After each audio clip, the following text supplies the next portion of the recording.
At 9:42 a.m. on March 16, 1945, Corporal James Mitchell watched a demolition charge swallow a dark mouth set into the slope of Mount Suribachi. There was the short metallic hiss of the fuse, a blast that loosened dust and rock, then a flamethrower sweep to clear anything that crawled from the opening. A bulldozer pushed loose earth over what remained. To the men on the surface, it looked like the end of a threat. To the record, it was another entry in a long list of sealed caves. Officially, the battle for Iwo Jima would be declared over 10 days later, on March 26th. Officially, the island was resolved. But beneath that tidy line on a map, the ground kept telling a different story. The tactic you just witnessed, call for surrender, wait, flame and blast, collapse and bury, became a grim routine across the island. American units discovered that clearing every crevice by hand was slow and costly. Caves and volcanic fissures favored defenders who could fire from sheltered positions and vanish into darkness. Flamethrowers reduced the risk to assaulting troops. Explosives and bulldozers closed mouths that might otherwise reopen. The procedure had a certain practical logic: seal the subterranean space, neutralize the immediate danger, and move on. But the practical choice had consequences that could not be summarized in a single after-action report. On paper, the problem was logistical and tactical. Up close, it was terrifying and complex. The caves and tunnels on Iwo Jima were not merely holes, they were engineered spaces. General Tadamichi Kuribayashi, commanding the island's defenders, had transformed black volcanic rock into an underground network that was at once defensive and survivable. Modern analysis and footage indicate passages wide enough for men to walk upright. Main corridors often reported as roughly 1.5 to 2 meters across, with side galleries, storage alcoves, ventilation shafts leading to the surface, command chambers, and even spaces that served as medical treatment or supply rooms. Exploration footage and museum studies suggest the total length of those passages might approach 18 kilometers, or about 11 miles. Those numbers are reported by researchers and in documentary accounts. They should be verified in production notes, but they point to a level of planning and labor far beyond makeshift hiding places. When U.S. forces sealed an opening, they thought they were rendering a tactical solution. What they often closed off, however, was part of a constructed subterranean life. You can see that in modern footage: smooth walls with tool marks, bolt holes for fixtures, niches carved into side chambers where supplies or personal items were stored. Ventilation shafts punctured the surface in deliberate places. In some tunnels, there are signs that life continued for a time: discarded helmets, rusted equipment, shelves that appear to have held medical supplies. These are not the random detritus of a fleeting shelter. They are the traces of extended habitation under relentless bombardment. The material evidence raises immediate, unavoidable questions. If many of the sealed spaces were long-term shelters, what became of those inside? Did sealing mouths lead to immediate death? Or did some survive for days, weeks, or even years after the island was declared secure? The archival record and witness accounts complicate any simple answer. There are reports of soldiers emerging months later, of small groups wandering out in the weeks after March 1945.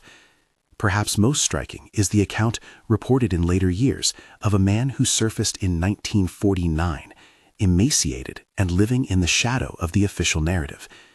The specifics of that case are part of the transcript and should be verified against primary sources.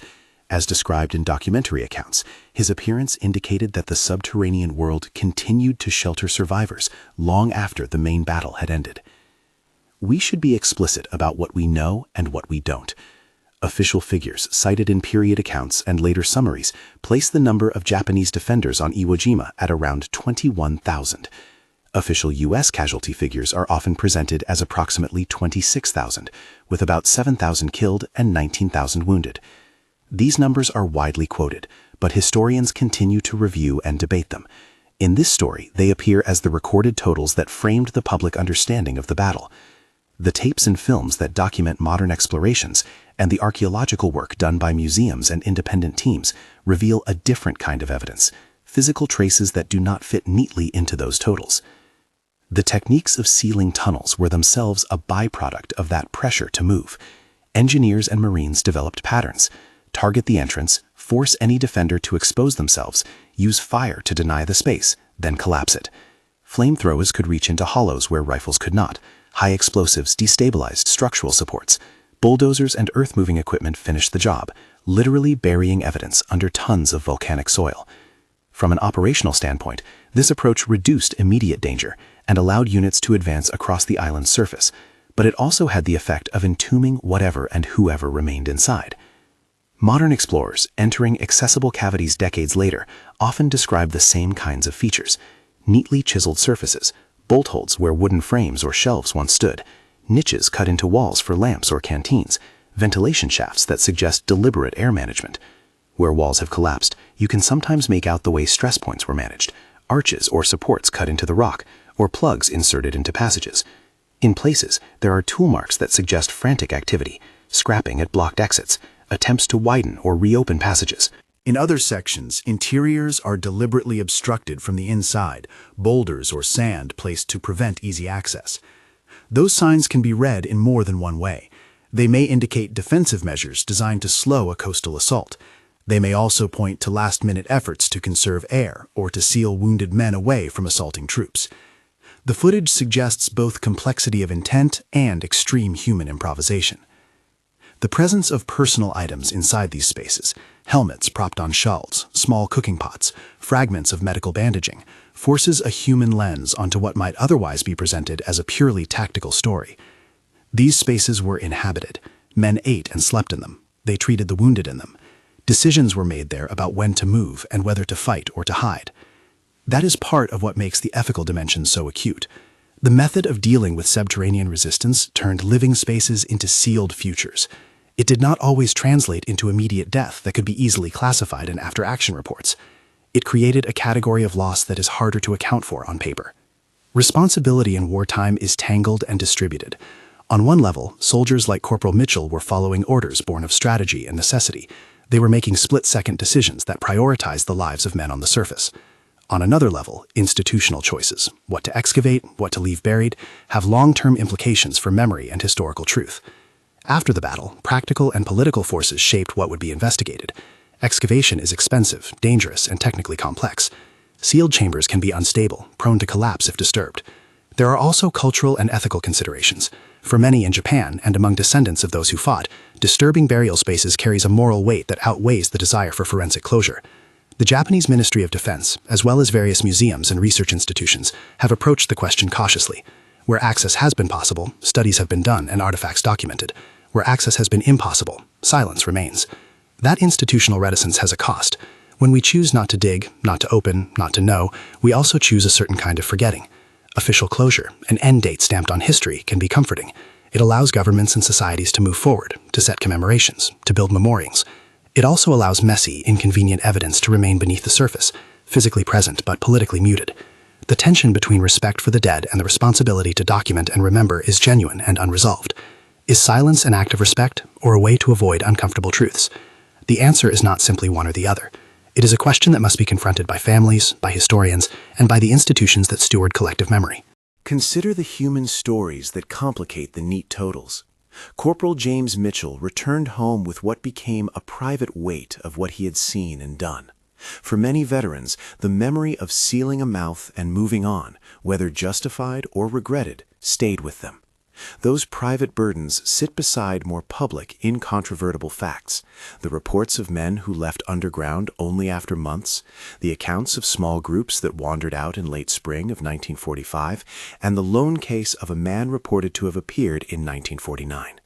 The latter, in particular, suggests that the subterranean story continued after ringed guns fell silent, a narrative thread that official closure did not cut. If we accept that some defenders may have survived the blast in the ceiling for a time, what were their lives like? We cannot and will not describe gruesome detail, nor should we. But it is reasonable to say that survival in a sealed chamber would have relied on access to air, to water, to food, and to medical care, materials and conditions that became ever scarcer after prolonged bombardment. The archaeological traces, medicine niches, makeshift shelves, and personal items hint at attempts to organize those scarce resources. They also hint at actions taken to create channels of air or to obscure passageways for tactical reasons. These are small, human acts of endurance and of engineering under duress. They are not the same as evidence for premeditated massacre. They are evidence of lives stubbornly continuing in the face of overwhelming force. There is a forensic ambiguity to the sealed tunnels that resists tidy moral judgments. Some blockages could have been deliberate defensive measures, slides, sandbags, rocks, designed to hamper attackers. Some collapses may have been the immediate result of explosives or structural failure from bombardment. Some obstructions could have been applied by those inside in an effort to manage airflow or to organize space. Each possibility carries a different interpretive weight. We owe it to the dead and the living to approach the question with disciplinary caution.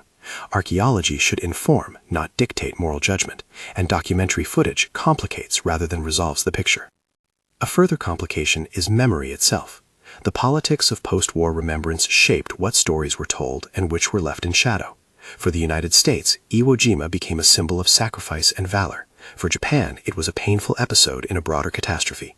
Both narratives tend to prefer forms of closure that make civic memory legible: memorials, lists of names, and official reports. Excavation and forensic interrogation, by contrast, might reveal messy particulars that complicate national self-understanding. That is not an argument against investigation. It is an explanation for why the choice to leave some things sealed is both practical and political. This documentary effort is not a call for sensationalism. It is a call for careful attention.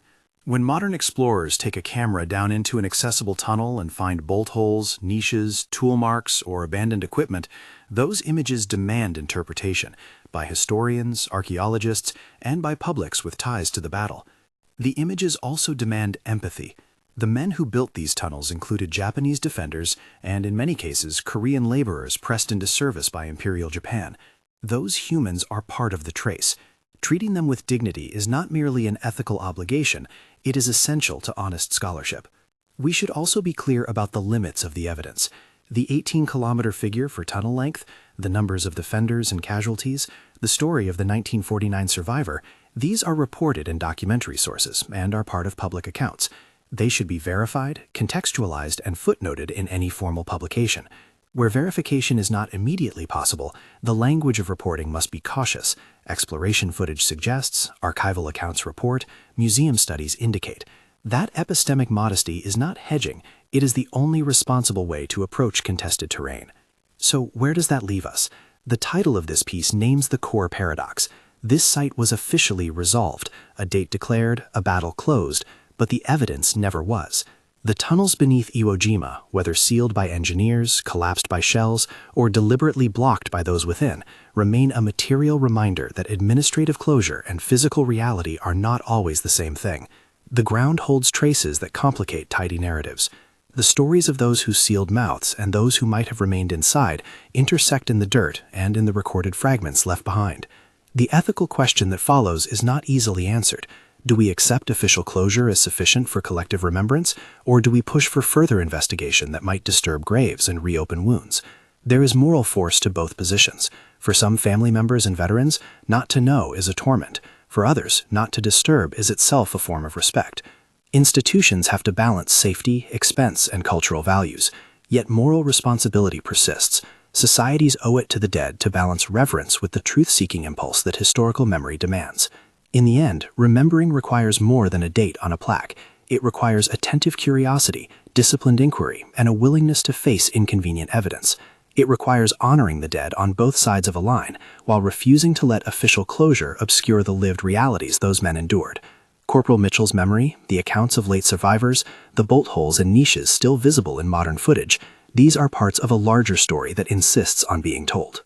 If this narrative has struck a chord, consider subscribing for more investigations into hidden battlefields and the stories they keep. It is a small gesture, but history often advances through sustained attention. We close where we began, an explosion at 9:42 a.m., a bulldozer smoothing earth, a soldier watching. That moment was both an operational solution and the start of a long, unresolved aftermath. Material traces left to speak when official records go quiet. To say a site is resolved on paper is not the same as having resolved the questions buried beneath it. The tunnels of Iwo Jima remain testimony, stones and scars that call out for remembering, for careful study, and for a moral reckoning that refuses tidy endings. Share this to help remember those who fought beneath the surface. Tell us where you're watching from, and add a name or a thought in the comments if this history touches your family or community.